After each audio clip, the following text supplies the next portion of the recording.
Hello everyone and welcome to my channel. Here I talk about weapons from games, movies and TV series, comparing it with real life, dispelling myths and giving you the most interesting facts about weapons.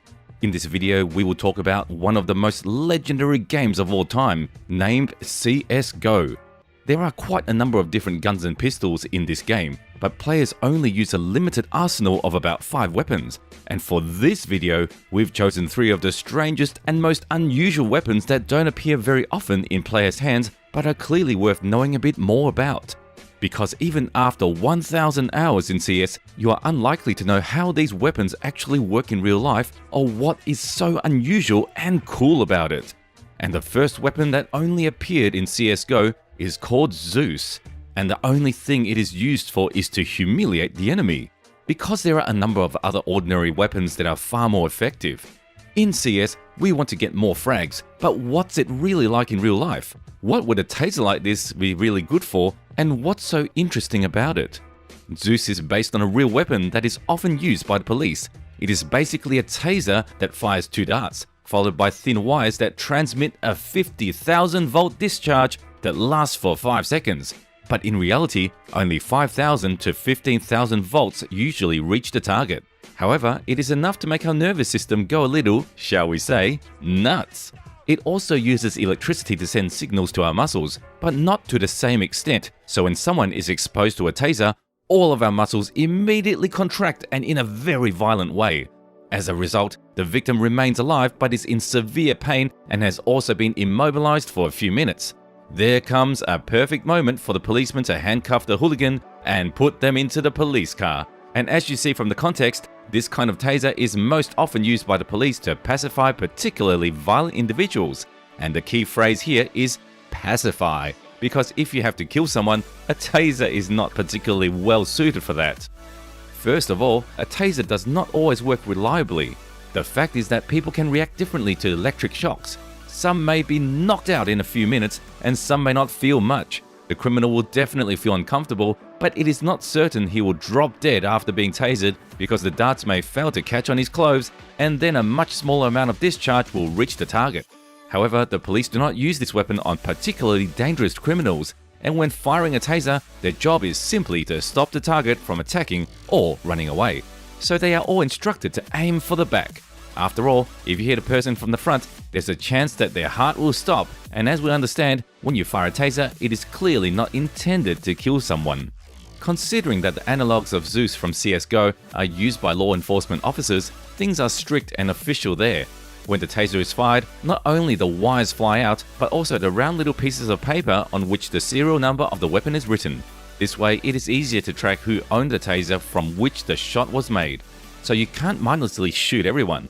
And after that, going back to Zeus from CSGO, it is clear that although it is shown generally correctly, it definitely cannot kill a man in a bulletproof vest in one shot, and there's no way of knowing for sure that it would work. So once again, we are convinced that CSGO is full of inconsistencies. However, exactly the same taser was in Battlefield Hardline, for example, and there it was made much closer to reality.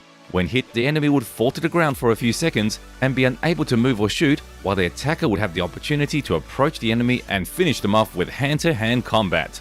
But if this was not done, the enemy would be back in the game. Basically, nothing prevented this from happening in CS, but according to the rules of the game, a player can only have 2 states, either dead or alive. So Valve decided not to change anything. It was much easier to make Zeus, which kills with a single shot, even if it is far from reality. And I also think that neither terrorists or counter-terrorist units would obviously in their right mind take a taser of this kind to a serious firefight. And even in CS, there's still a big question as to why it's even needed in the game.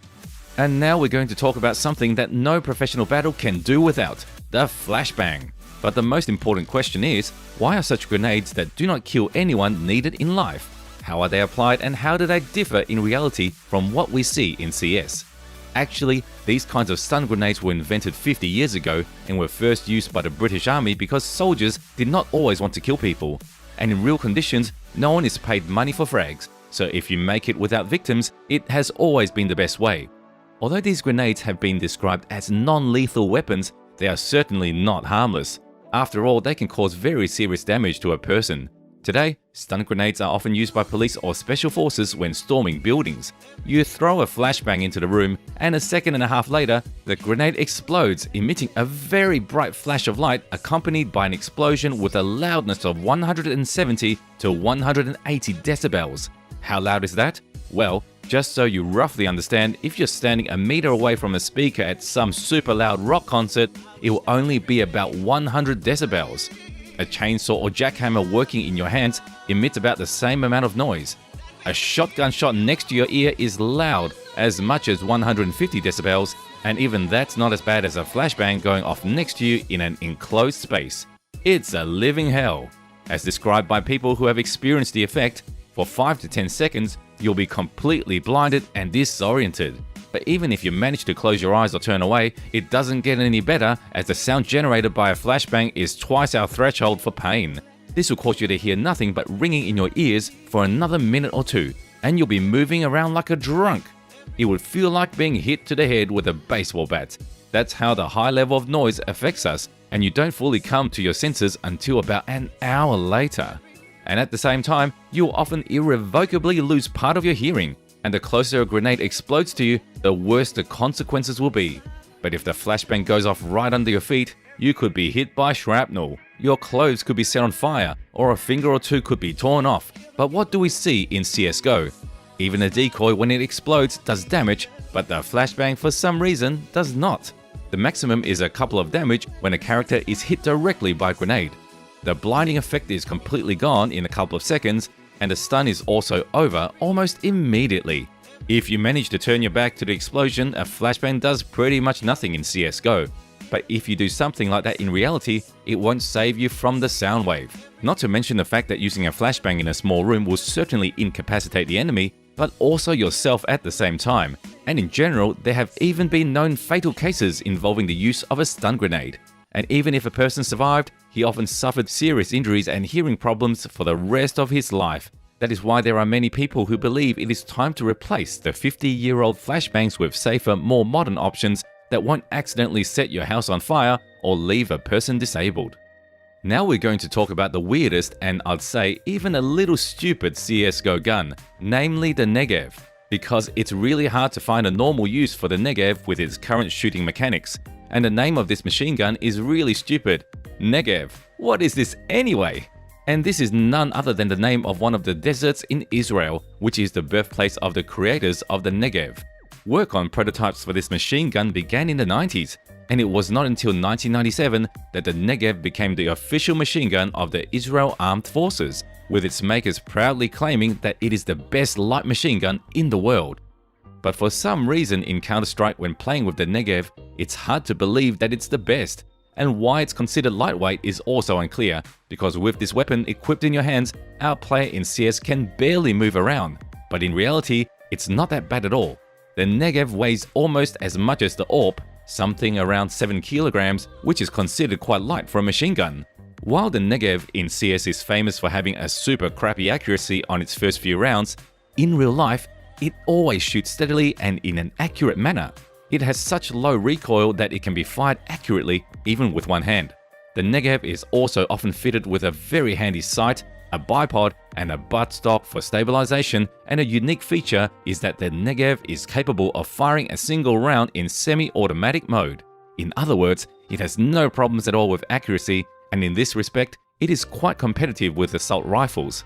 As for CSGO, it's obviously been intentionally degraded there for the sake of the game balance, because buying an accurate and powerful negev for around $2,000 would be too much. And yes, in reality, by the way, such a machine gun would cost you around $9,000. And you know, it's really worth its money, as the negev is also incredibly reliable. You could accidentally drop it in a swamp or water, retrieve it, and carry on shooting as if nothing happened. The machine gun has a very simple but clever design, which makes it possible to change the barrel and or switch to a 150 round box with Galil magazine. Or, if you need to shoot hard, then put a machine gun belt on top, with which the rate of fire becomes more than 1,000 rounds per minute. Well, if that's not enough for you, the negev can even be turned into a grenade launcher using a special ammunition and a barrel missile. And it turns out that, by all accounts, the negev is a far more serious weapon in real life than what we're used to in CS. And if someone before this video had the impression that CS is a game with a high degree of realism, then I think now this feeling has clearly dissipated. If you enjoyed this video, I look forward to receiving your likes, and if you want to know more fun facts about weapons from games, movies and TV series, then subscribe to my channel so you don't miss any new videos.